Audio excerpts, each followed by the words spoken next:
दोस्तों, मैं कर्नल अमरदीप त्यागी आज कर्नल S.K. तनवर द्वारा लिखी हुई कहानी मुजाहिद आपको सुनाने जा रहा हूँ। चलो सर, जम्मू स्टेशन आ गया।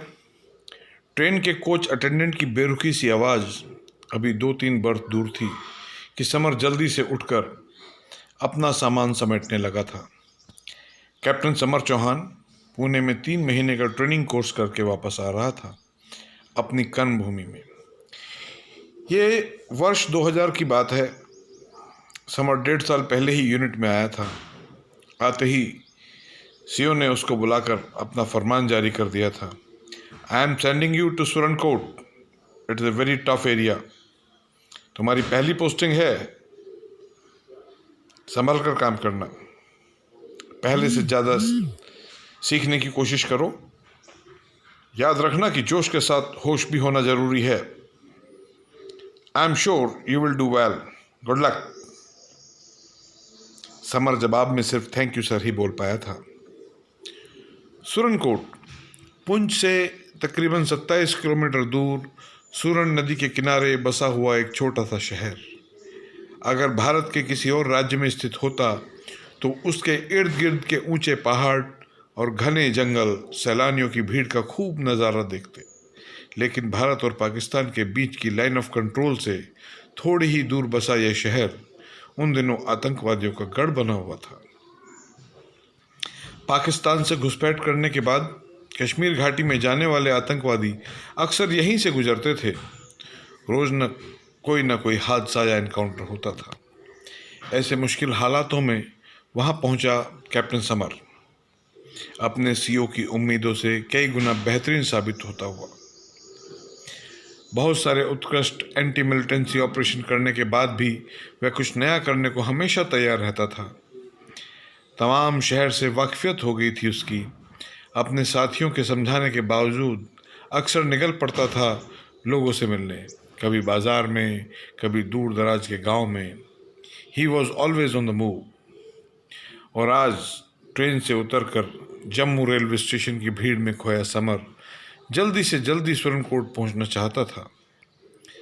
स्टेशन की पार्किंग में खड़ी सफ़ेद जिप्सी को दूर से ही पहचान कर उसकी तरफ बढ़ ही रहा था कि जय हिंद साहब चिल्लाते हुए सिपाही लखविंदर सिंह ने इतनी गर्मजोशी से उसका स्वागत किया कि आसपास वाले लोग मुड़कर उसी को देखने लगे। कैसे हो लखी, कहते हुए गाड़ी में बैठा। समर अभी कुछ बोलता कि उससे पहले ही लखी ने अपनी दास्तान शुरू कर दी थी। साहब, पूरी टीम आपका इंतज़ार कर रही है, सब ठीक ठाक है, लेकिन हालात ज़्यादा ख़राब हो रहे हैं, वगैरह वगैरह। समर लखी को सुन रहा था, लेकिन उसके दिमाग में एक ही नाम चल रहा था, इम्तियाज़। समर अक्सर शाम को शहर के नौजवानों के साथ वॉलीबॉल खेलता था। उसे लगता था लोगों से जुड़ने का यह एक कारगर तरीका है। वहीं उसकी मुलाकात इम्तियाज़ से हुई थी। तकरीबन 19 साल का इम्तियाज़ सुरनकोट से कुछ दूर मरहट गांव का रहने वाला था। 10वीं के बाद पढ़ाई छोड़ दी थी ताकि अपने परिवार की मदद कर सके। उसने थाने के पीछे वाले बाज़ार में कबाब और तुर्जी बनाने का रेड़ा लगा लिया था। वक्त निकालकर शाम को वो खेलने भी आता था। कभी खेलता और कभी बाहर बैठकर चुपचाप देखता। समर वहीं से उससे मिलता, परिवार का हालचाल भी पूछता। इससे ज़्यादा कुछ खास बातचीत नहीं हुई थी उनकी। और फिर एक दिन अचानक इम्तियाज़ समर के ऑफिस में पहुंच गया था। उसके गांव में कुछ लोग नौजवान लड़कों को अपनी आतंकवादी तंजीम में शामिल होने के लिए बोल रहे थे। मैंने सुना तो सीधा आपके पास आ गया साहब। हमारे गांव में तो हालात आपको पता ही है। अगर मेरे लायक कोई काम हो तो बोलें साहब, पक्का करूंगा। और अब ये गरीबी सहन नहीं होती साहब। इम्तियाज़ सुनो, ये आतंकवादियों के लफड़ों से दूर रहो, घर वालों का ख्याल करो। अभी तो ज़िंदगी शुरू हुई है तुम्हारी। मुझे कुछ काम होगा तो बताऊंगा। और इधर ऑफिस में मत आना, लोग खामोखा ही तुम पर मुखबरी करने का शक करेंगे। इम्तियाज़ तो चुपचाप चला गया था, पर समर के दिमाग में हजारों सवाल भी छोड़ गया था। एक तरफ तो समर के जासूसी दिमाग को लगा कि एक अच्छा मौका है किसी टेररिस्ट तंजीम में अपने ही बंदे को शामिल करने का, लेकिन दूसरी तरफ इम्तियाज़ की कम उम्र और घर के हालात का भी ख्याल आता।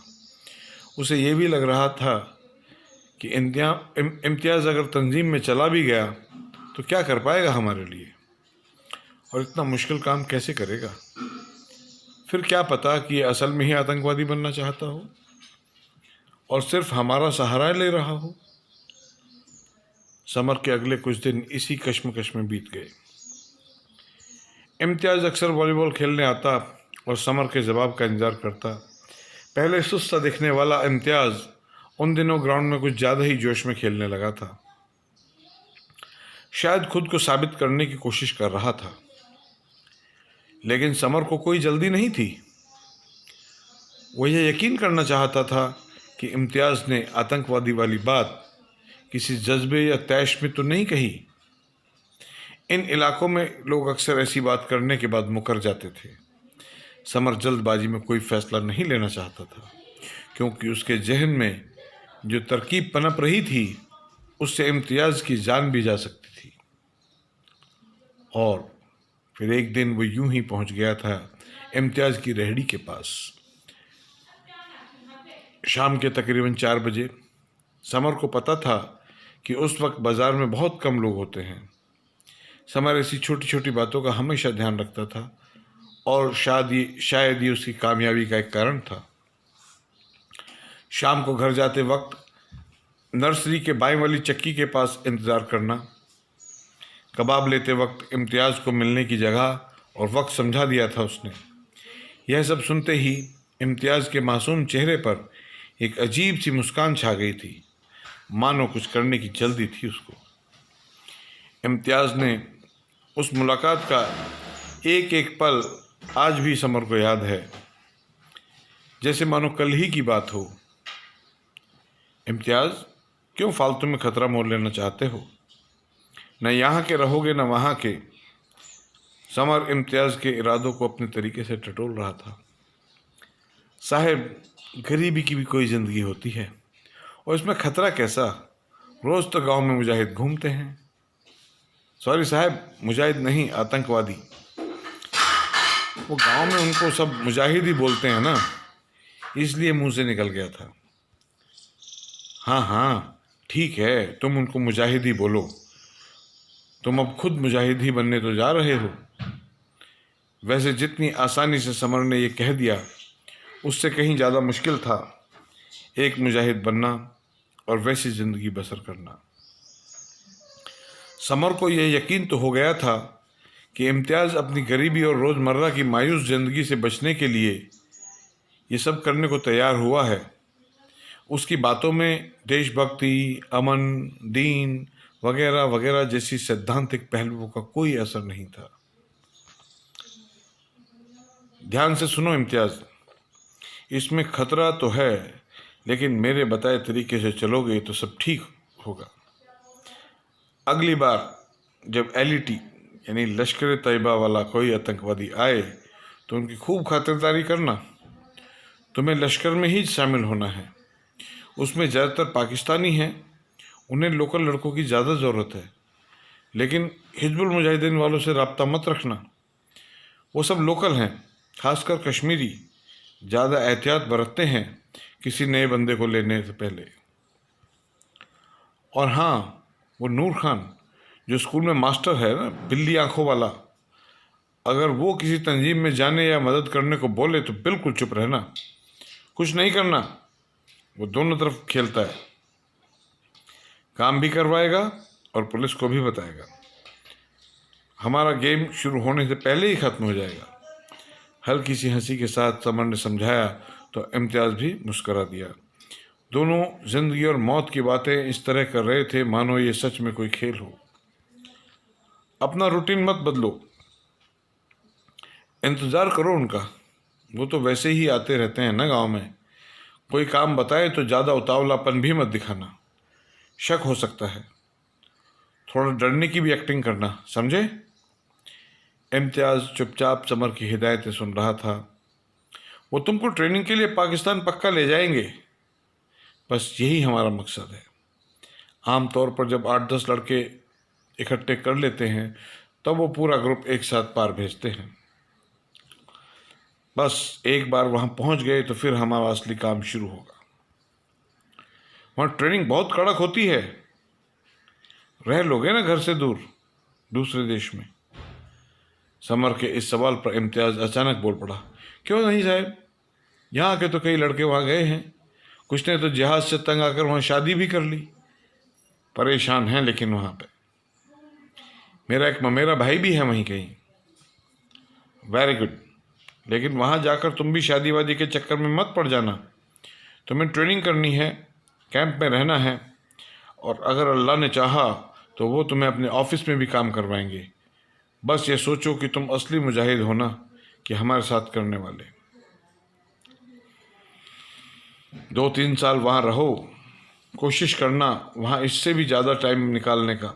ये भी हो सकता है कि तुम्हें कुछ महीनों बाद ही ग्रुप के साथ इन्फिल्ट्रेशन के लिए लॉन्च कर दें।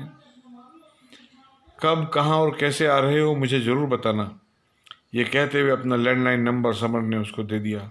इसको याद कर लो, कहीं लिखना मत। और एक बात और, अगले 2-3 हफ्ते कंप्यूटर सीखो, वो यूनुस के साइबर कैफ़े में। कोई पूछे तो बताना कि चंडीगढ़ में होटल में नौकरी मिलने वाली है। सबसे पहले ईमेल करना सीखो, यह रहा ईमेल आईडी।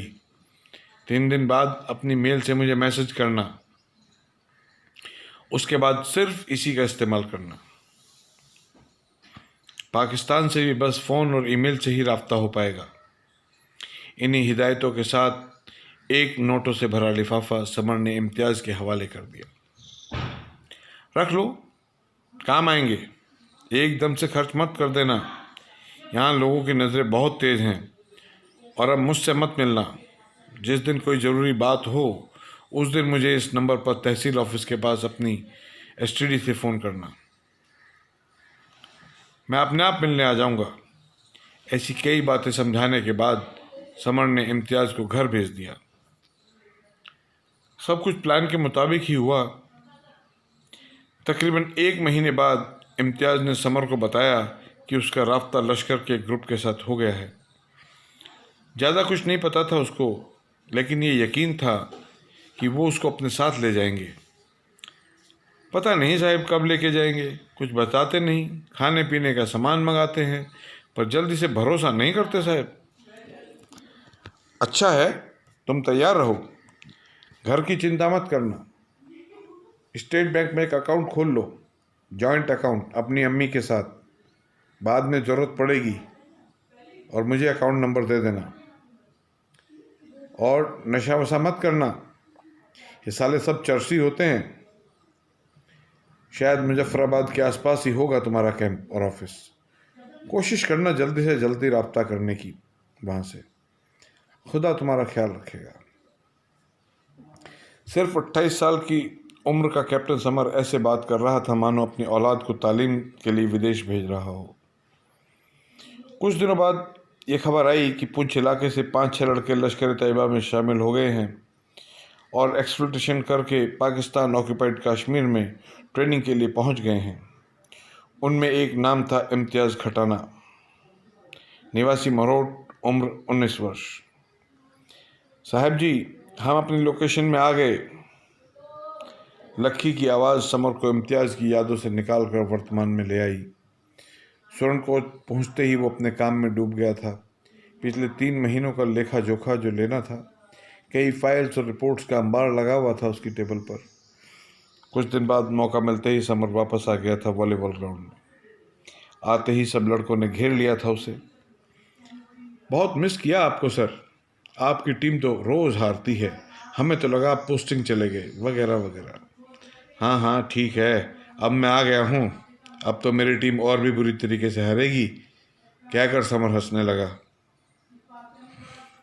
उस दिन गेम कम और बातें ज़्यादा हुई थी। अरे सर, इरफान की तो नौकरी लग गई बफलियाज वाले स्कूल में। अब वे नालायक बच्चों को क्या पढ़ाएगा। और हमीद ने अपना पासपोर्ट बना लिया है साहब, सऊदी जाकर मजदूरी करेगा बेवकूफ़। मुश्ताक तो अब आता नहीं खेलने, शादी कर ली ना उसने, अब बस बीवी की खातिरदारी करता है। और वो इम्तियाज़ था ना, रेडी वाला, वो तो मर गया है सर। समर के पांवों तले मानो जमीन खिसक गई हो। खुद को संभालते हुए बस इतना ही कह पाया, कौन सा इम्तियाज़? अरे सर, वही मरोट वाला। सुना है वो पाकिस्तान चला गया था ट्रेनिंग के लिए, और पिछले महीने कुपवाड़ा में एक एनकाउंटर हुआ था बॉर्डर पर, शायद उसी ग्रुप में था। समर के दिल में हजारों जज्बात तूफान की तरह उमड़ रहे थे, लेकिन उसका चेहरा बिल्कुल शांत था। वो कुपवाड़ा कैसे पहुंच गया? कोई गया क्या वहाँ से उसे लाने के लिए? पता नहीं सर, उसके घर वालों को कुछ दिन पहले ही पता चला था। उन्होंने तो उसकी लाश को भी नहीं देखा। उनका कोई रिश्तेदार है पाकिस्तान में, उसने संदेशा भेजा है। ये सुनकर समर को थोड़ा चैन आया। उसे लगा इम्तियाज़ पक्का अभी भी पाकिस्तान में है और अपनी मौत की खबर भिजवा दी होगी। लेकिन एक अजीब सी बेचैनी थी कि क्या पता इम्तियाज़ सच में ही शहीद हो गया हो। वापस आते ही उन्होंने मरोट गांव के नज़दीक वाली यूनिट के सीईओ को फ़ोन लगाया था। जय Hind sir, summer this side. कल वो मरोट गांव में जाना है, एक इन्वेस्टिगेशन करनी है। It seems Imtiaz who had become terrorist has died. Just want to go to his home and check it out. It won't take much time sir. आप एक प्रोटेक्शन पार्टी भेज देना। डोंट वरी समर, वैसे तुम क्यों परेशान हो रहे हो? I have confirm that he is dead. Anyway, if you want to go, I will do the needful, and वापस आने के बाद you will have tea with me, okay? उसके बाद समर ने पिछले 3 महीनों में जितने एनकाउंटर हुए थे सबकी जानकारी निकाली। कुपवाड़ा में सिर्फ एक एनकाउंटर हुआ था, माचिल के इलाके में, बिल्कुल लाइन ऑफ कंट्रोल पर। 6 आतंकवादियों का एक ग्रुप घुसपैठ करने की कोशिश करते हुए हमारे सिपाहियों के एम्बुश का शिकार हो गया था। 4 आतंकवादी मारे गए थे और 2 वापस भाग गए थे। शिनाख्त न होने पर वहीं दफना दिया गया था उनको। पूरी रात सो नहीं पाया था समर, और सुबह उठते ही मरोट गांव पहुंच गया था। फौज को देखकर गांव में कुछ हड़कंप सा मच गया था, लेकिन ज़्यादा देर नहीं लगी उसे इम्तियाज़ का घर ढूंढने में। घर क्या था, एक टूटा सा मकान। बाकी सिपाहियों को घर के बाहर ही इंतजार करने का हुक्म देकर समर सहमे हुए कदमों से अंदर घुसा। उसे अंदर आता देखकर घर के सब लोग कमरों के अंदर चले गए थे, और बाहर रह गई थी 40-50 वर्ष की औरत। जी सर, सलाम वालेकुम। वो घर के अंदर अभी कोई मर्द नहीं है। आपको तलाशी लेनी है तो सब बच्चों को बाहर बुला लेती हूँ साहब। नहीं नहीं, कोई तलाशी नहीं लेनी। समर को समझ नहीं आ रहा था कि बात कहाँ से शुरू करे। दरअसल वो इम्तियाज़ के बारे में, इम्तियाज़ का नाम सुनते ही उस औरत की आंखों में आंसू आ गए। माँ हूँ साहब उसकी, जन्नत चला गया मेरा इम्तियाज़। अभी तो उम्र ही नहीं थी उसकी, हमें तो उसकी लाश भी नसीब नहीं हुई। मैंने बहुत मना किया था घर से बाहर जाने को, पता नहीं किसके बहकावे में आ गया। और फिर वो सुबक सुबक कर रोने लगी। तभी कमरे से एक जवान बच्ची, जो शायद इम्तियाज़ की बहन थी, बाहर आकर उसको चुप कराने की कोशिश करने लगी थी, और फिर खुद भी अपनी माँ के साथ रोने लगी। समर तो जैसे बिल्कुल टूट गया। थोड़ी सी हिम्मत जुटाकर उसने फिर कोशिश की। अम्मा, आपको यकीन है? क्या पता इम्तियाज़ जिंदा हो? थोड़ी देर तक तो समर उसकी माँ के जवाब का इंतजार करता रहा। उनकी खामोशी और आंसू समर की सहन शक्ति का पूरा इम्तहान ले रहे थे। वो इम्तियाज़ के अब्बा कहाँ हैं? समर ने फिर एक बार कोशिश की। पुंछ शहर गए हैं अब्बा, वहीं मजदूरी करते हैं, जुम्मे को आएंगे। उस बच्ची ने हिचकिचाते हुए जवाब दिया। ठीक है, कहकर समर वापस जाने ही लगा था कि उसकी माँ धीरे से बोली, यकीन करो साहब, शहीद हो गया है। मेरे रिश्तेदार ने संदेशा भेजा है मुजफ्फराबाद से, और वो उसके साथी मुजाहिद भी आए थे कुछ दिन पहले यही बताने के लिए। समर चुपचाप वापस आ गया अपने ऑफिस। दिल में एक भारी बोझ लिए। बस यही सोच रहा था कि शायद इम्तियाज़ ने उससे रब्ता करने की कोशिश की हो। उसकी मौत के लिए अपने आप को जिम्मेदार मान रहा था। छोटी छोटी बातों का एहतियात रखने वाले समर को विश्वास नहीं हो रहा था कि इतनी बड़ी चूक कहाँ से हो गई। सब कुछ तो समझाया था उसको, फिर कमी कहाँ रह गई थी। क्या पता वहाँ से फ़ोन मिलना मुश्किल हो, और क्या पता उसने फ़ोन किया हो और यहाँ पर किसी ने नहीं उठाया, और या फिर किसी ने उठाया हो। ये भी तो हो सकता है वहाँ इंटरनेट की सहूलियत ही ना हो। तब क्या करना है, यह तो नहीं बताया था। लेकिन वहीं रहने को तो कहा था उसको। ज़्यादा होशियारी तो नहीं दिखा रहा। क्या पता वहीं हो अब भी।